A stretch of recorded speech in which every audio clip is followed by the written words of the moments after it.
అందరికీ నమస్కారం. నేను మీ హోతా పద్మినీదేవిని. గడప నవల 7వ భాగంలోకి మీకు అందరికీ స్వాగతం. 7వ భాగంలోకి వెళ్లే ముందు 6వ భాగంలో ఏం జరిగిందో తెలుసుకుందాం. శ్వేత ఉద్యోగం చేసి తన నెల జీతాన్ని భర్తకిచ్చి ఇన్స్టాల్మెంట్స్లో స్కూటర్ కొనుక్కోమని చెప్తుంది. మోహన్ సంతృప్తి చెందడు. రాజేశ్వరమ్మ కొడుకు కోడల చేత వేరు కాపురం పెట్టిస్తానని వేరే ఇల్లు చూస్తుంది. రఘురామయ్య కూతురు కాపురానికి కావలసిన సామాన్లు కొనడానికి 20,000 రూపాయలు తెచ్చి వియ్యపురాల చేతికిస్తాడు. వారం 10 రోజులు గడిచినా అత్తగారు కానీ భర్త కానీ వేరు కాపురం గురించి మాట్లాడకపోవడంతో ఆమెకి వాళ్ళు ఆ వంకన తండ్రి నుంచి డబ్బు గుంజారని అర్థమవుతుంది. స్రవంతి పుట్టినరోజు నాడు ఆమెకి గిఫ్ట్ కొందామని బ్యాంకు నుంచి డబ్బు విత్డ్రా చేయాలనుకున్న రవికి బ్యాంకులో తన పేర డబ్బేమీ లేదని అర్థమవుతుంది. తల్లి ముందు తండ్రికి ఇప్పుడు తమ్ముడికి డబ్బు పెత్తనం లేకుండా చేయడంతో శ్రీధర్కి తమ డబ్బుపై సర్వహక్కులు తనవేనని నమ్మకం కలుగుతుంది. మాధవరావు గారు తన వజ్రాల ఉంగరాన్ని అమ్మి ఆ డబ్బుతో స్రవంతి అమ్మేసిన గొలుసును కొని ఆమె పుట్టినరోజు నాడు కానుకగా ఇస్తారు. స్రవంతి చాలా కాలం తర్వాత కలిసిన తన ఫ్రెండ్ సునీతని ఇంటికి తీసుకొస్తుంది. ఆమెను చూసిన కల్పన తత్తరపడి అత్తగారి చేత ఆమెను అవమానించి వెళ్ళగొట్టిస్తుంది. భర్త అత్తమామల ప్రవర్తనతో విసిగిపోయి వాళ్లలో మార్పు తీసుకురాలేనని నిర్ధారించుకుని శ్వేత అత్తింటి గడప దాటాలనుకుంటుంది. కొద్దిసేపటికే తను గర్భవతి అని తెలుసుకుని తన నిర్ణయాన్ని మార్చుకుంటుంది. ఇంకా నవల్లోకి వెడదాం. వెల్కమ్. సునీత స్రవంతిని చూస్తూనే నవ్వుతూ అంది. నువ్వు నా దగ్గరికి వస్తావని నాకు తెలుసు. నన్ను క్షమించవే. మా అత్తగారు నిన్ను అవమానిస్తుందని అనుకోలేదు కన్నీళ్లతో అంది. ఆవిడ మీ అత్తగారేనా? ఆవిడతో ఎలా వేగుతున్నావే బాబు? నేను ఎవరినో చెప్పబోతున్నా వినిపించుకోదే. నేను మీ ఇంట్లో వంట మనిషి పోస్ట్ కోసం వచ్చాననుకుంది. వంట మనిషా? స్రవంతికి కన్ఫ్యూజింగ్గా ఉంది. అవునంటూ ఆవిడన్న మాటల్ని యథాతథంగా చెప్పింది సునీత. ఏమిటి? స్రవంతి నోట మాట రానట్టు అయింది. ఆవిడ పొరపాటు పడిందో లేక సాదాసీదాగా ఉన్న నేను ఆవిడ కళ్ళకు అలా కనిపించి ఉన్నానో ఆ విషయం వదిలే. మీ తోటకోడలు నన్ను చూసి అలా పారిపోయిందే, అదే నాకు ఆశ్చర్యంగా ఉంది. పైగా మీరు ఒకరినొకరు ముందే తెలుసు అన్నావు. అవును, మీ అమ్మగారు వాళ్ళు వరంగల్ ఎప్పుడు షిఫ్ట్ అయ్యారే? మా నాన్నగారు వాలంటరీ రిటైర్మెంట్ తీసుకున్నారు. మా నేటివ్ ప్లేస్ వరంగల్ కదా, అక్కడే స్థిరపడ్డారు. కృష్ణమూర్తి గారు, అదే మీ తోటికోడలు తండ్రి వాళ్ళది మా అమ్మగారి పక్క ఫ్లాటే. ఫ్లాటా? వాళ్ళ ఇల్లు ఇంద్రభవనంలో ఉంటుందని మా ఇంట్లో వాళ్ళు తెగమెచ్చుకుంటారే. ఇంద్రభవనం కాదు, మైసభ కాదు, ఫ్లాటే. కృష్ణమూర్తి గారు వ్యాపారంలో దారుణంగా నష్టపోయి ఆస్తులన్నీ అమ్ముకుని ఫ్లాట్ కొనుక్కుని దాంట్లోకి షిఫ్ట్ అయ్యి చాలా కాలమైంది. మన శ్రావణమాసంలో మీ తోటికోడలు వరంగల్ వచ్చింది, అవునా? నేను శ్రావణమాసం నవ్వులకని వెళ్ళాను. కల్పన వాళ్ళ అమ్మగారు మా ఇంటికి పేరంటానికి వచ్చారు. చెప్తున్న సునీత సందేహంగా అడిగింది. నా ఊహ కరెక్ట్ అయితే కల్పన ఈ విషయాలన్నీ మీ ఇంట్లో వాళ్ళ నుంచి దాచి ఉండాలి.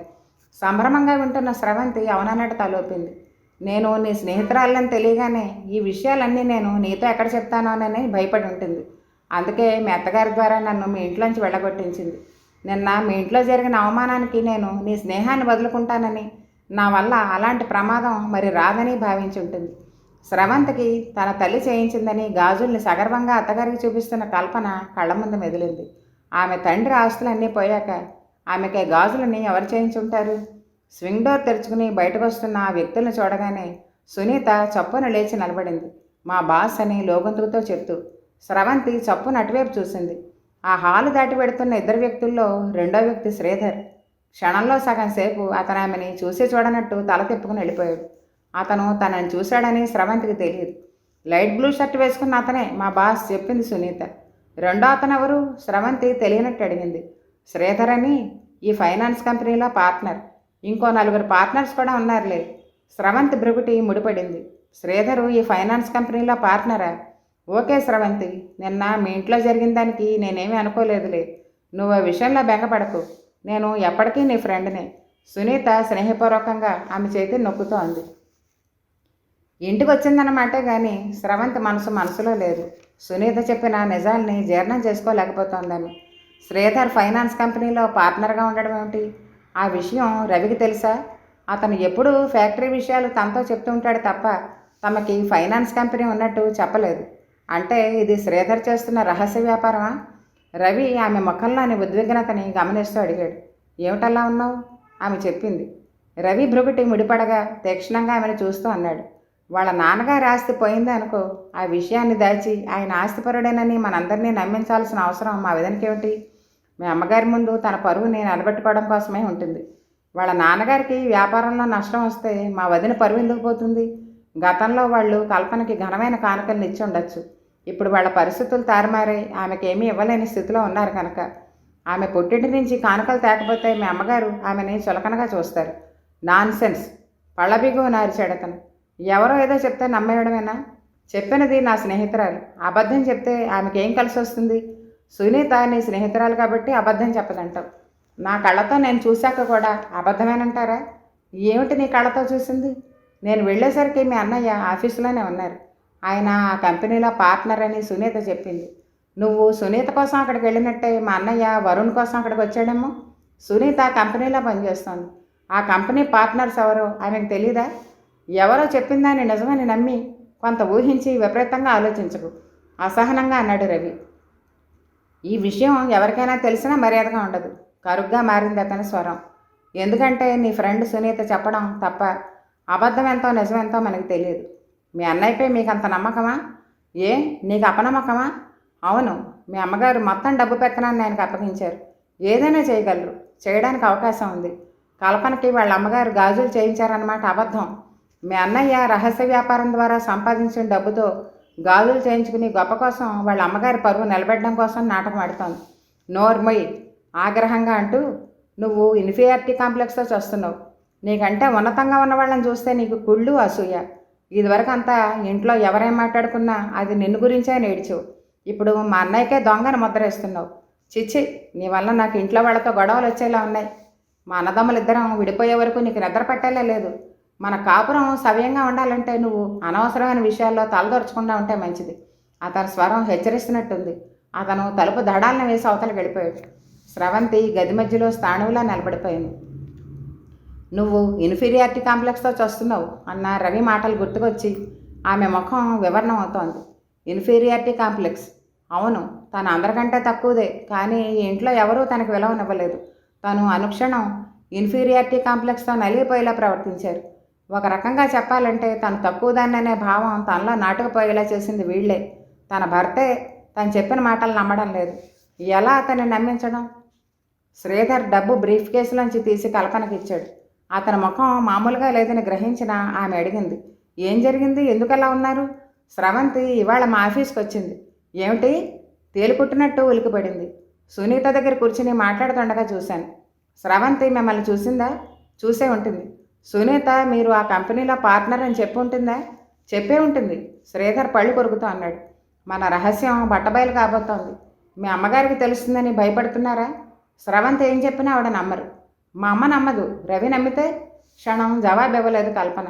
ఆ విషయం తర్వాత ఆలోచిద్దాం. ముందా సునీతను ఉద్యోగం నుంచి పీకిపారేయండి. అవును, అది ఇంకా ఆఫీసులో ఉంటే చాలా ప్రమాదం. మర్నాడు తన పని సంతృప్తికరంగా లేని కారణంగా తనని ఉద్యోగంలోంచి తొలగించినట్టు ఉత్తర్వును అందుకుంది సునీత. 10 రోజుల తర్వాత హనీమూన్ నుంచి హైదరాబాద్కు తిరిగి వచ్చారు వర్ష, ధీరజ్. ఎయిర్పోర్ట్ బయటకు రాగానే తమ కారు కనపడకపోవడంతో ఆమె అడిగింది. ఎయిర్పోర్ట్కి కారు పంపమని అత్తయ్య గారికి ఫోన్ చేశారు కదా, మర్చిపోయింటారా? అంతే అయి ఉంటుంది. మనం ట్యాక్సీలో వెడదాం అన్నాడు ధీరజ్. ట్యాక్సీ పిలిచి అడ్రస్ చెప్పాడు. అదేమిటి, మనం మన ఇంటికి వెళ్ళడం లేదా? ఆశ్చర్యంగా అడిగింది అతను అశోక్ నగర్ అడ్రస్ చెప్పడం విని. అదే మన ఇల్లే చెప్పాడు అతను.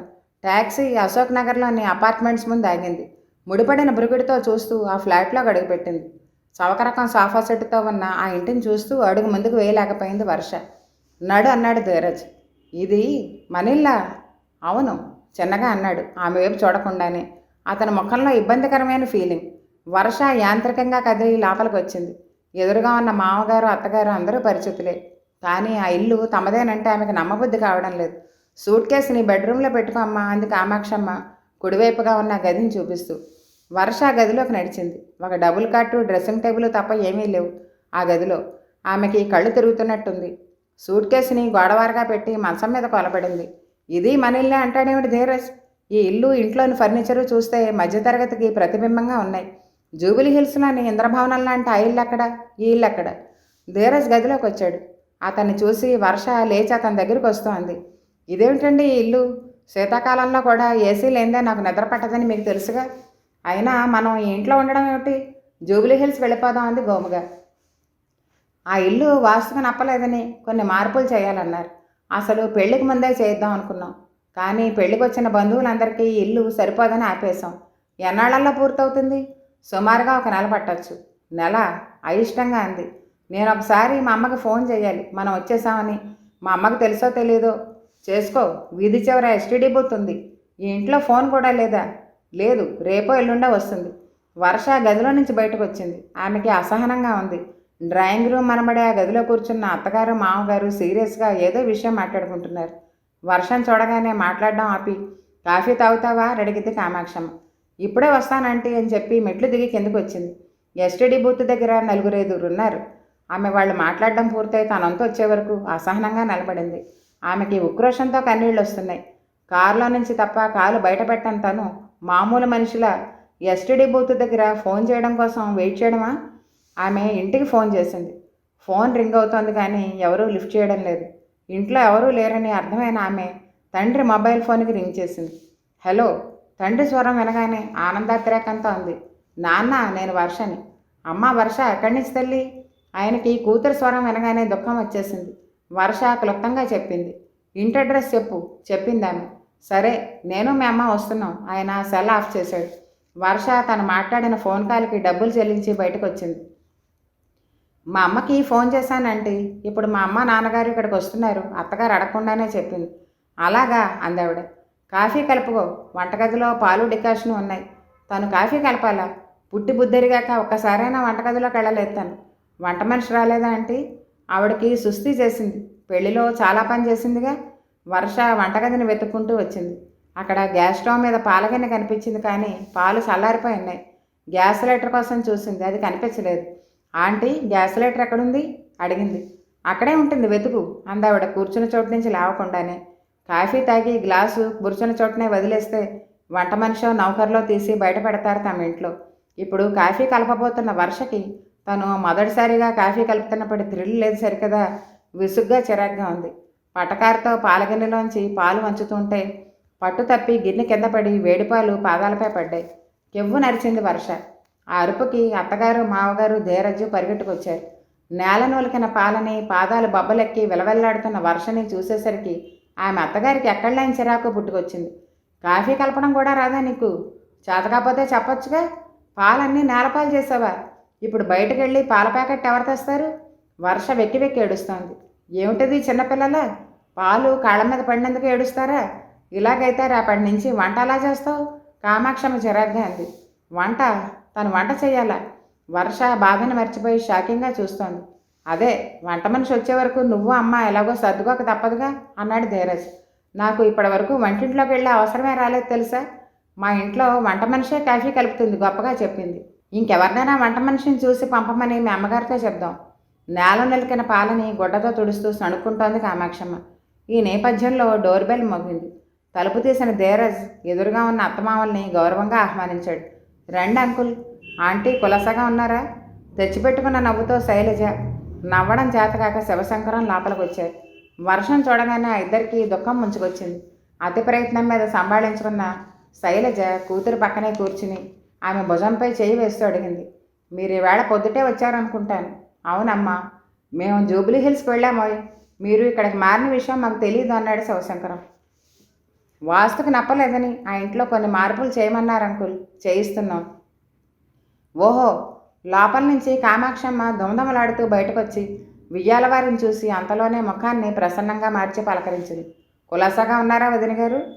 మీ దయవలన అంది శైలజ. ఆమె ఆ మాటని మామూలుగా అంటోందో లేక వ్యంగ్యంగా ఉందో ఆవిడకి అర్థం కాలేదు. ఇక్కడ కారు పార్కింగ్ ఉందా? ఉంది చెప్పాడు ధీరజ్ తండ్రి వెంకటేశ్వరరావు. ఏం అలా అడుగుతున్నారు? అబ్బాయి మరేం లేదు, మీ కారు కనపడకపోతే. అదా, నా ఫ్రెండ్ కారు పాడైందంటే నా కారు ఇచ్చాను చెప్పాడు ఆయన. అమ్మ, మా వంట మనిషికి ఒంట్లో బాగోలేదని సెలవు పెట్టింది. ఆవిడ వచ్చే వరకు ఎవరినైనా పంపమ్మా అంది వర్ష. అలాగేనమ్మా అంది శైలజ. ఆమె ముఖం బలవంతాన దుఃఖాన్ని నిగ్రహించుకుంటున్నట్టుంది. మీ అమ్మాయికి పని బొత్తిగా అలవాటు లేనట్టుంది. పొద్దుట తను కాఫీ కలుపుతానని సరదా పడి పాలన్నీ వలకబోసి పాదాలు కాల్చుకుంది. నాకు అసలు అలవాట్లేదు వంట చేయడం. శైలజ ఆదుర్దాగా కూతురు పాదాలను చూసి అవి బొబ్బలెక్క ఉండడంతో కన్నీళ్లు పెట్టుకుంది. నాతో పంపండి, 4 రోజులు ఉంచుకొని పంపిస్తాను. ఇవాళగా వాళ్ళు ఊరి నుంచి వచ్చారు, తర్వాత పంపిస్తాలండి అంది కామాక్షమ్మ. కూతుర్ని వదిలొస్తుంటే తన ప్రాణాన్ని అక్కడే వదిలొస్తున్నట్టు అనిపించింది శైలజకి. తల్లిదండ్రి వెళ్ళాక ఇరుగ్గా ఉన్న ఇంట్లో ఒంటరిగా ఉన్నట్టు అనిపించింది వర్షకి. ఆమెకి ఆ రాత్రి నిద్రపట్టలేదు. ఏసీ ఎదురుగా ఫోమ్ బెడ్ మీద పడుకునే అలవాటున్న ఆమెకి చప్పుడు చేస్తూ తిరుగుతున్న సీలింగ్ ఫ్యాన్ కింద శీతాకాలంలో కూడా చెమటలు పడుతున్నాయి. ఆలోచిస్తున్న ఆమెకి పొద్దున్నుంచి జరిగిన సంఘటనలన్నింటినీ పునరావలోకం చేసుకుంటోంది. ఎయిర్పోర్ట్లో దిగిన వెంటనే ధీరజ్ ట్యాక్సీ డ్రైవర్కి అశోక్ నగర్ అడ్రస్ చెప్పాడు. అంటే తల్లిదండ్రి ఇల్లు మారిన విషయం అతనికి ముందే తెలుసా? వంట మనిషి సెలవు పెట్టడం నిజమా, లేక అత్తగారు కావాలనే మానిపించేసిందా? సమాధానం దొరకని ప్రశ్నలు. ఆమెకి భయం వేయసాగింది. మోహన్ ఆఫీస్ నుంచి వచ్చాడు. పొద్దుటి నుంచి అతనితో ఏం మాట్లాడాలా, ఎలా మాట్లాడాలా అని మనసులోనే రిహార్సల్ వేసుకుంటున్న శ్వేత అడిగింది. నన్ను బయటకు తీసుకెడతారా? ఎందుకు? అతను ముఖం చిట్లించాడు. మీతో కొంచెం మాట్లాడాలి. ఏం మాట్లాడాలి? మన కాపురాన్ని గురించి. ఏమిటి అనుకుంటూ రాజేశ్వరమ్మ ఇద్దరి మధ్యకి వచ్చింది. ఏం అడుగుతోందిరా అది? మోహన్ చెప్పాడు. నాతో ఏదో మాట్లాడాలట, బయటకు తీసుకెళ్ళమంటోంది. శ్వేత నిర్ఘాంతపై అతన్ని చూస్తోంది. తను బయటకు తీసుకెళ్ళమన్న విషయాన్ని కూడా తల్లితో చెప్పాలా? ఏం మాట్లాడతావు వాడితో? నా ఎదురుగా మాట్లాడు. మీకు ఎదురుగా మాట్లాడడం ఇష్టం లేకనే కదండి మీ అబ్బాయిని బయటకు తీసుకెళ్ళమన్నాను. నాకు ఎదురుగా మాట్లాడడం ఇష్టం లేదా? ఏమిటో అంత రహస్యం? రహస్యమేం లేదత్తయ్య, ఆయనతో మాట్లాడాక మీకు చెప్తానుగా. అలాంటప్పుడు నా ఎదురుగానే మాట్లాడు. వాడితో విడిగా మాట్లాడడం దేనికి? ఆవిడ అర్థమైనట్టు తల పంకిస్తోంది. వాడికి ఏదో మందో మాకో పెట్టి నీ వైపు తిప్పుకోవాలని నీ ఎత్తుగడ. నువ్వెంత జానవే? మెటికలు విరుస్తోంది. శ్వేత నిశ్చేష్టురాలైంది. మోహన్ తల్లి మాటలను ఖండించకపోవడం ఆమెకి ఆశ్చర్యంతో పాటు అసహ్యాన్ని కలిగించింది. ఆవిడతో అంతసేపు మాట్లాడినందుకు తన మీద తనకే అసహ్యం వేసింది ఆమెకి. ఏదో ఒక పని కల్పించుకుని లోపలికి వెళ్ళిపోయింది. మర్నాడు ఉదయం 10 గంటలకి రాజేశ్వరమ్మ శ్వేతని పిలిచింది. త్వరగా తెములు, డాక్టర్ దగ్గరికి వెడదాం. చెకప్ అత్తయ్య? కాదు, అబార్షన్ ఎప్పుడు చేస్తుందో అడగడానికి. శ్వేత హఠాత్తుగా చేతులు జోడిస్తూ కన్నీళ్లతో అంది. అత్తయ్య, మీరు 2 బిడ్డలకి తల్లి. సాటి ఆడదాన్ని అబార్షన్ చేయించుకోమని అడగడానికి మీకు మనసు ఎలా అవుతుంది? నాకు ఈ బిడ్డ కావాలి. దయ ఉంచి నన్ను అబార్షన్ చేయించుకోమని అడగండి. నీకు పుట్టబోయే పిల్లల పోషణ ఖర్చు మీ నాన్న పెట్టుకుంటానంటే తప్పకుండా ఒకళ్ళు కాదు 10 మంది పిల్లల్ని కను. శ్వేత నివ్వెరపోయింది. తనకి పుట్టబోయే పిల్లల పోషణ ఖర్చు తన తండ్రి భరించాలా? కట్నం చాలలేదనో, కానుకలు తెమ్మనో కోడళ్ళు వేధించే అత్తగారుల గురించి వింది. కోడలికి పుట్టబోయే పిల్లల పోషణకయ్యే ఖర్చు ఆమె తండ్రి నుంచే రాబట్టాలని ప్రయత్నిస్తున్న ఈ మనిషి ఆమె మనశరీరాలు జుగుప్సతో కంపిస్తున్నాయి. మీ నాన్న 1 రూపాయి కూడా వదల్చనని, తను ఏదిస్తే అది సంతోషంగా పుచ్చుకోవాల్సిందేనని ఖచ్చితంగా చెప్పేశాడుగా. ఆయన పేరన్న ఆస్తి ఇప్పట్లో వస్తుందనే ఆశ కూడా లేదు. డబ్బంతా ఏం చేసుకుంటాడో ముసలాడు. చచ్చినప్పుడు మీద వేసుకుని పట్టుకుపోతాడేమో. శ్వేత ఒళ్ళంతా ఉద్రేకంతో వణికిపోతోంది. ఎంత మాట అనేసింది తన తండ్రిని. ఆమె స్థానంలో మరొకరు ఉంటే చచ్చినప్పుడు పట్టుకుపోదామనే లక్షలు బ్యాంకులో దాచుకుని బేదరుపులు అరుస్తున్నావా అని అడిగేవారే. కానీ ఆమెది దెబ్బలాడే స్వభావం కాదు. అందుకే మౌనం వహించింది. నడు, హాస్పిటల్ కడదాం శాసిస్తున్నట్టు అంది. ఏమిటి రాజ్యం అది? చిన్నపిల్లని అలా బెదరగొడతావు? శ్వేత పిల్లల్ని కనాలనుకుంటే వాళ్ళ పోషణకయ్యే ఖర్చు వియ్యంకుడు గారే భరించాలని నువ్వు నేను అనుకుంటే సరిపోతుందా? అయినా ఈ విషయాన్ని ఆయనకి తెలియపరచలేదుగా మనం. ముందు ఈ సంగతి శ్వేత చేత ఆయనకు ఉత్తరం రాయించు. ఆయనకి మనవల్ని చూసుకోవాలని సరదా ఉంటే డబ్బు పంపుతాడు. లేకపోతే అబార్షన్ ఎంతసేపు? శ్వేత నిరుత్తరాలే మామగారిని చూస్తోంది. రాజేశ్వరమ్మ తనకు ఆ సలహా ఇచ్చిన భర్తని ప్రశంసాపూర్వకంగా చూసింది. నిజమేనండోయ్, ముందు దీని చేత దీని బాబుకు ఉత్తరం రాయిద్దాం. వారం రోజుల్లోగా డబ్బు పంపుతాడా? సరే సరే, లేకపోతే అప్పుడే అబార్షన్ చేయిద్దాం. శ్వేత దిమ్మెరపై చూస్తోంది. చివరికి తన కడుపులోని బిడ్డ మీద కూడా తన తండ్రి నుంచి డబ్బు రాబట్టుకోవాలని చూస్తున్న ఇద్దరిని జుగుప్సతో కంపిస్తూ చూసింది. ఈ మనుషుల్లో మార్పు తేవాలని ఇన్నాళ్ళు ఓర్పు వహించిన తన తెలుగు తక్కువతనానికి తన మీద తనకే జాలేసింది ఆమెకి. తను ఏం చేయాలో ఆమె ఆ క్షణంలోనే నిర్ణయించుకుంది. మేము మోసపోయాం అమ్మా. శైలజ వెక్కి వెక్కి ఏడుస్తోంది. వాళ్ళ ఫ్యాక్టరీ నష్టాల్లో ఉందిట. అప్పు ఇచ్చిన సేట్ తన బాకీకి గాను ఇల్లు జమ కట్టుకున్నాడట. చిన్న ఫ్లాట్, అది స్వంతమో అద్దెకున్నారో తెలియదు. త్రిపురాంబ వివరణమైన ముఖంతో నిర్ఘాంతపై చూస్తోంది. ఏమిటో నువ్వు చెప్పేది నిజమేనా? లేకపోతే ఎవరో మీరంటే గిట్టని వాళ్ళు చెప్పిన అబద్ధాలని నమ్ముతున్నావా? నిన్న వర్ష ధీరజ్ హనీమూన్ నుంచి తిరిగి వస్తారని, దాన్ని ఒకసారి చూసిపోదామని నేను మేలుడు వాళ్ళ ఇంటికి వెళ్ళాం. గేటు దగ్గర ఉన్న గోర్ఖ ఆ ఇల్లు సేటు చమల్నాల్దని చెప్పాడు. మేము అతని మాటలు నేను నమ్మలేదు. లోపలికి వెళ్ళేప్పటికీ ఆ సేటు కనిపించాడు. ఆయన అడిగితే చెప్పాడు. పెళ్లికి ముందే ఇంటిని స్వాధీనం చేసుకుంటానంటే వెంకటేశ్వరరావు గారు కొడుక్కి కుదిరిన సంబంధం తప్పిపోతుందని పెళ్ళయ్యేదాకా ఆగమని కాళ్ళ వెళ్ళ పడ్డాట. పెళ్ళయి కొడుకు కోడలు హనీమూన్కి వెళ్ళగానే వాళ్ళు ఇల్లు ఖాళీ చేసేసారట. ఎంత మోసమే తల్లి! పెళ్లిలో ఎంత డాబు దర్జా వెలకపోశారు. వీళ్ళ అమ్మ కడుపు మాడిపోను. మనని బుట్టలో వేసుకుని కట్నం వద్దంటూనే లక్షల రూపాయలు లాంఛనాలు పుచ్చుకున్నారు. త్రిపురాంబ ఏడుస్తూ కూతురు వెయ్యాల వారిని తిట్టడం మొదలుపెట్టింది. మీ అల్లుడు మాటల్లో కారు ఏమైందని మా వెయ్యంకుడిని అడిగితే స్నేహితుడికి అవసరమైతే ఇచ్చానని చెప్పారు. వంట మనిషికి ఒంట్లో బాగాలేదని సెలవు పెట్టిందని చెప్పారు. అబద్ధం చెప్తున్నారో నిజం చెప్తున్నారో తెలియదు. ఇవాళ పొద్దుట వర్ష ఊరి నుంచి వస్తూనే కాఫీ కలుపుకోబోయి మరిగిన పాలగిన్నె పటకరతో దింపబోయి గిన్నె కింద పడేసిందిట. వేడిపాలు పడి దాని పాదాలు బొబ్బలెక్కాయి. దాన్ని చూస్తే నా కడుపు తరుక్కుపోయింది. ఎంత అపురూపంగా పెంచాను దాన్ని. అది ఆ ఇంట్లో ఎన్ని అవస్థలు పడుతోందో. ఇంత డబ్బు ఖర్చు పెట్టి చివరికి కానీకి పనికిరాని సంబంధం చేశాను. దేవుడు కళ్ళు మూసేశాడే తల్లి. దాన్ని గోతులో దింపేశారే. తల్లి కూతుళ్ళిద్దరూ ఒకరినొకరు కౌగులించుకుని హృదయ విదారకంగా ఏడుస్తున్నారు. ఇప్పుడు ఏం చేస్తారే మరి? ఏం చేయమంటావమ్మా? పెళ్లిపేటల మీద తెలిసిన వెధవ సంబంధాన్ని వదిలిపారేద్దును. పెళ్ళి అయిపోయాక ఇంక చేసేదేముంది? ఆ వెంకటేశ్వరరావు చచ్చినాడు ముఖాన్న పేడ నీళ్ళు కొట్టి 4 అడిగి కడిగి పారేయాల్సింది. దానివల్ల ప్రయోజనం ఏమిటమ్మా? వీధిని పడి నలుగురిలో అలరడం తప్ప పోయేది మా పరువే. డబ్బుంది కదా అని కన్ను మిన్ను గానక ప్రవర్తించినందుకు మంచి శాస్త్ర జరిగిందని నలుగురు అనుకుంటారు. ఎవరో ఎందుకు నీ చిన్నకోళ్ళే అనుకుంటుంది. ఈ విషయం ఎవరికి తమ్ముళ్ళకు కూడా తెలియనవ్వకు. నాకు ఆ మాత్రం తెలియదమ్మా అంది త్రిపురాంబ. ఇద్దరూ చాలాసేపు ధీరజ్ తల్లిదండ్రులను తిట్టుకుంటూ ఉండిపోయారు. వర్ష తాయారమ్మగారిని చూస్తూనే విప్పారణ ముఖంతో పలకరించింది. ఏమిటిలా వచ్చారు తాయారమ్మగారు? మీ అమ్మమ్మగారు పంపారు మీకు వండి పెట్టమని. నిజమా? ఆమె సంభ్రమానందాలతో తలమునకలైంది. మరి అమ్మమ్మకి ఎవరు వండి పెడతారు? కల్పన తొక్కరితే అంతమందికి చేయగలదా? చిన్న కోడలు గారు ఉందిగా, ఆవిడే వండుతోంది. ఎందుకు వండదు? తనేమైనా కోటీశ్వరుడు కూతురా? నిరసనగా అనుకుంది వర్ష. ఆ అమ్మాయి ముమ్మూర్తులా తల్లి పోలికే. పోలిక అండం కంటే తనకంటే తక్కువ స్థితిలో ఉన్నవాళ్ళని చులకనగా చూసే తల్లి మనస్తత్వమే ఆమెకే అలవడిందంటే బాగుంటుంది. వచ్చిన మొదటి రోజే ఆ ఇంట్లో పనిచేసి తాయారమ్మగారికి నడుం పట్టేసింది. కామాక్షమ్మకి మంచినీళ్ళు కూడా అందివ్వాలి. వర్ష ఆ అత్తగారికి తగ్గ కోళ్ళే. ఎక్కడ తన ప్లేట్ అక్కడే వదిలేస్తుంది.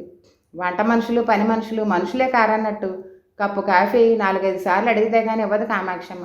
అవి కూడా వట్టి చూరునీళ్ళు. భోజనం సరే నలుగురు తిన్నాక మిగిలిన కూరలన్నీ ఫ్రిడ్జ్లో భద్రపరుస్తుంది ఆవిడ. 4 రోజులు ఆ ఇంట్లో పనిచేసేప్పటికే సరైన తిండి లేక అలవికాని చాకరీ వలన నీరసం కళ్ళు తిరగడం పట్టుకున్నాయి. 5వ రోజు తిరుగుటప్పాలో త్రిపురాంబ దగ్గరికి వచ్చేసింది ఆవిడ. అమ్మ, నా వల్ల కాదు. ఆ ఇంట్లో మనుషులు పనిచేయాలి తప్ప మనుషులు ఎవరూ చేయలేరు. మీకు కావాలంటే నేను మీ ఇంట్లో పనిచేస్తాను, వద్దంటే మరో ఇల్లు చూసుకుంటాను అనేసింది. మీరు అలా అంటే ఎలా? వర్ష చిన్నపిల్ల. దాని అత్తగారు పందిర్రాటకు కూడా పని చెప్పే రకం. వాళ్ళ వంట మనిషి వచ్చేదాకా వండి పెట్టండి, మీ కష్టం ఉంచుకోను. అప్పటికప్పుడు 200 తీసి ఆవిడ చేతిలో పెట్టింది. త్రిపురాంబ ఎన్నో రకాలుగా బతిమాలి ఎన్నో ఆశలు పెట్టాక అంగీకరించింది ఆవిడ. కల్పన, ఎంత నాటకమాడుతున్నావు? నీ తండ్రి వ్యాపారంలో నష్టపోయి ఆస్తిని కోల్పోయినా ఆయన డబ్బున వాడానని అందరినీ నమ్మిస్తున్నావు. ఉమ్మడాస్తితో నీ భర్త రహస్యంగా చేస్తున్న వ్యాపారంలో పొందిన లాభాలతో నగల్ని కొనుక్కుంటూ అవి నీ పుట్టింటి వాళ్ళు ఇస్తున్న కానుకలని గొప్ప చెప్పుకుంటున్నావు. నీ నాటకం బయటపడే రోజు త్వరలోనే రాబోతోంది. ఇప్పటికైనా పుట్టింటి నుంచి కానుకలు తెచ్చి అత్తగారి మెప్పు పొందాలనే వ్యర్థ ప్రయత్నాన్ని మానుకో. అప్పుడే పోస్టులో తన పేరు వచ్చిన సంతకం లేని ఉత్తరాన్ని చదివిన కల్పన కాళ్ళ కింద భూమి కనిపించింది. భయోత్పాతంతో వెడల్పైన కళ్ళతో ఆ ఉత్తరాన్నే మళ్ళీ చదువుతూ ఉండిపోయింది. కొన్ని క్షణాల పాటు మొద్దుబారిపోయిన ఆమె మెదడు తిరిగి ఆలోచించడం మొదలుపెట్టింది.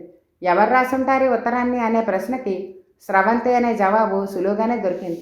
భర్త భయపడినంత జరిగింది. తమ రహస్యం బట్టబయలు కాబోతోంది. స్రవంతి ఎంత తెగించింది! కల్పన పిడికిళ్ళు బిగుసుకుంటున్నాయి, పళ్ళు కరకరలాడుతున్నాయి. స్రవంతి పేక నొక్కి చంపేయాలనిపిస్తోంది. ఆమె వెంటనే శ్రీధర్ మొబైల్ ఫోన్కి రింగ్ చేసింది.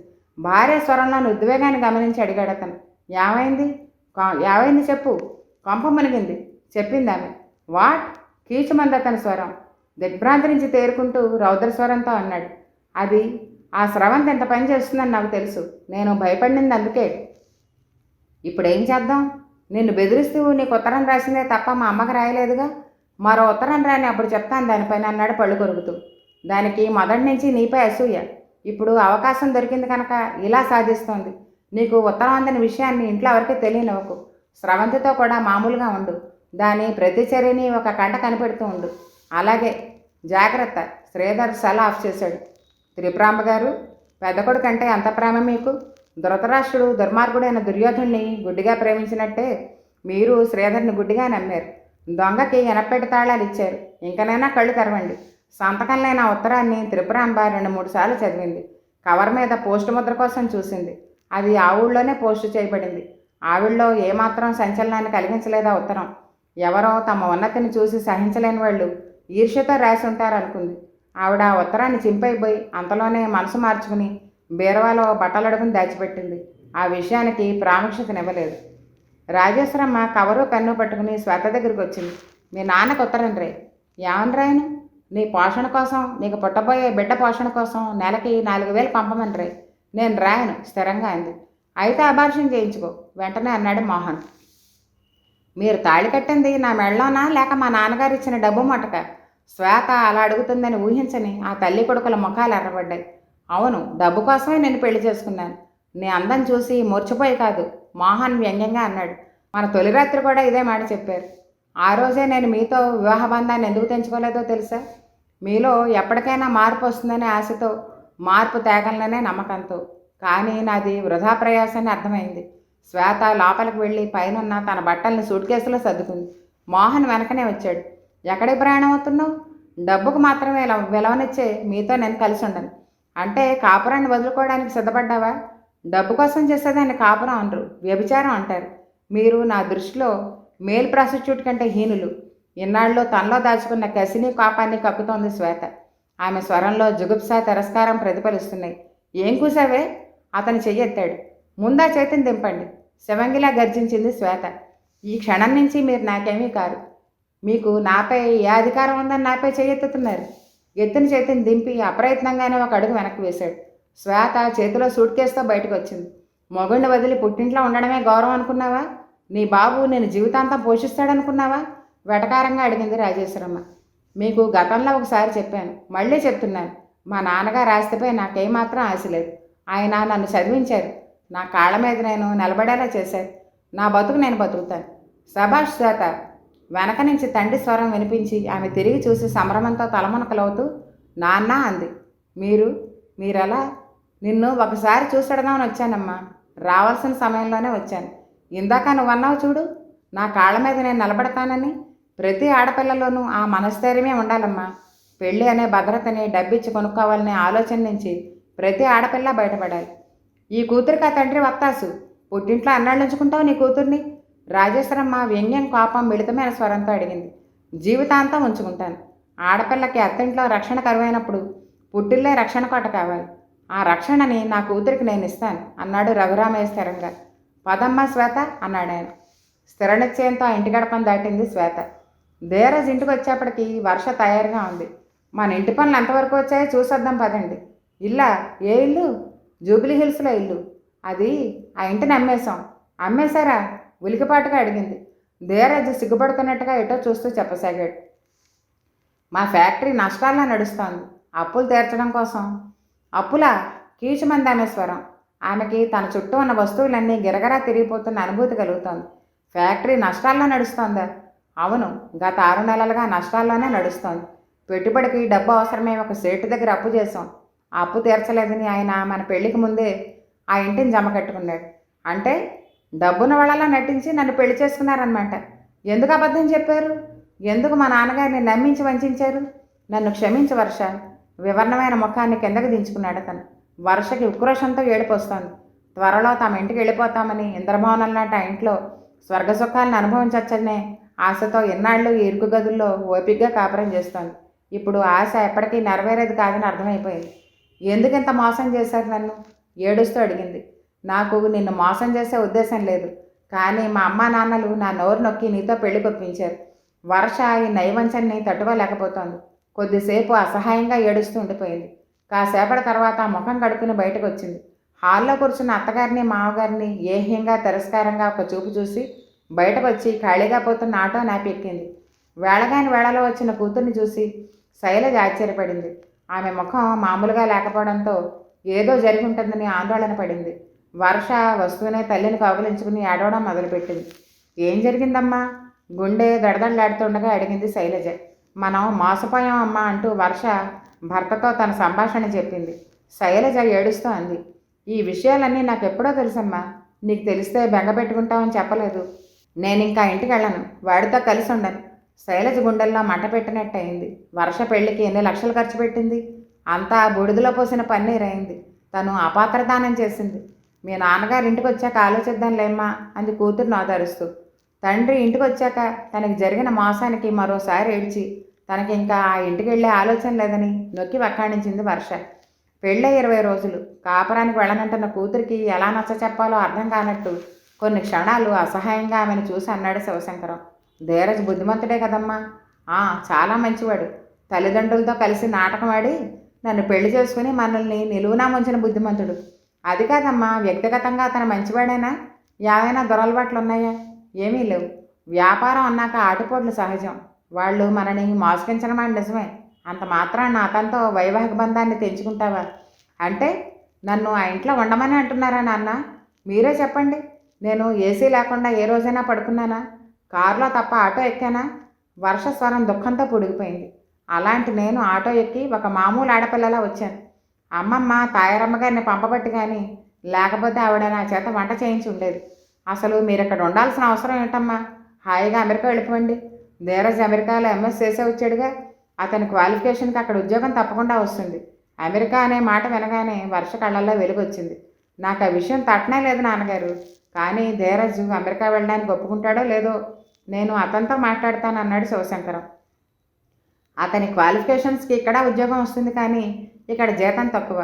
మేము అమెరికా వెళ్ళిపోతాం. నేను ధీరజ్తో మాట్లాడతాను, మీరు మాట్లాడండి. వర్ష గాలిలో తేలిపోతూ ఇంటికి వచ్చింది. హాల్లో అత్తగారు మామగారు ఇందాక ఏ పొజిషన్లో కూర్చున్నారో ఇప్పుడు అలాగే కూర్చున్నారు. ఇంట్లో ఏమీ తోచకపోతే నా ఫ్రెండ్ దగ్గరికి వెళ్ళొస్తున్నాను ఆంటీ అంది. అలాగా అంది కామాక్షమ్మ. నిజానికి ఆవిడ వర్ష ధీరజ్తో గొడవపడ్డం వింది. ఆ రాత్రి వర్ష అసలేమీ జరగనట్టు భర్తని ప్రేమలో ముంచెత్తింది. అతను మంచి మూడ్లో ఉండగా చెప్పింది, మనం అమెరికా వెళ్ళిపోదామండి. అమెరికానా? అవును, ఎలాగూ ఫ్యాక్టరీ లాకౌట్లో ఉంది. ఇక్కడ ఉండి మీరు చేసేదేముంది? మీరు ఎంఎస్ చేసి వచ్చారుగా, అక్కడ మంచి ఉద్యోగం వస్తుంది. మనం సుఖంగా బతకచ్చు. చూద్దాం అన్నాడు అతను నిరాసక్తంగా. ఇంతటితో 7వ భాగం సమాప్తం. మళ్ళీ ఆఖరి భాగంలో కలుసుకుందాం. అంతవరకు సెలవు. అందరికీ నమస్కారం. ఈ నవల మీకు నచ్చినట్టయితే లైక్ చేయండి, షేర్ చేయండి, కామెంట్ చేయండి. నా నవలలను వినాలనుకునే వాళ్ళు నా ఛానల్ని సబ్స్క్రైబ్ చేయండి. నోటిఫికేషన్ కోసం పక్కనే ఉన్న బెల్ ఐకాన్ని క్లిక్ చేయండి.